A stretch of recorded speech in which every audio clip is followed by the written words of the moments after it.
Viridian. Deep within the Viridian forest, there was a path that no trainer dared to take.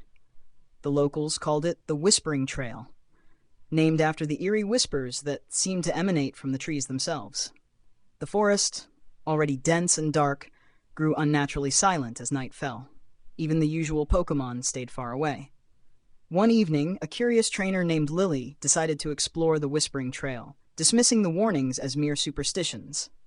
She believed it was just another story to keep trainers from finding rare Pokémon hidden in the deepest parts of the forest. With her trusted Pikachu by her side, she ventured into the unknown.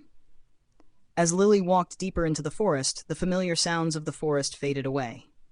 No rustling leaves, no chirping Pidgey, only the sound of her footsteps crunching on the fallen leaves. The further she went, the darker it became, as if the trees were closing in on her.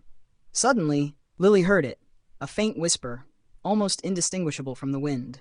She stopped, straining to hear.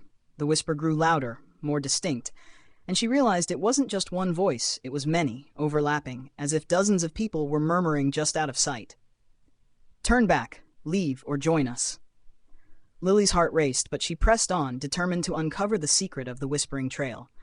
The whispers followed her, growing more insistent, more desperate. Pikachu's fur stood on end, its ears twitching nervously. Then she saw it, a faint glow up ahead. Hoping it was some rare Pokémon, she hurried toward it. But as she approached, she realized the light was coming from a small clearing where several ghostly figures stood. They were trainers, their bodies translucent and their faces frozen in expressions of fear. Lily gasped and tried to back away, but her feet wouldn't move.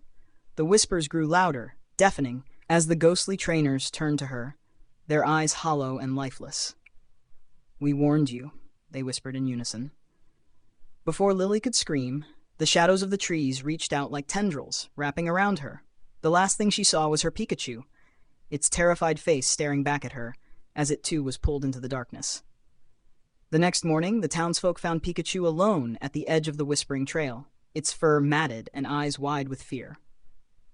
There was no sign of Lily, only the faint sound of whispers on the wind, growing louder each night, as if another voice had joined the chorus of the lost.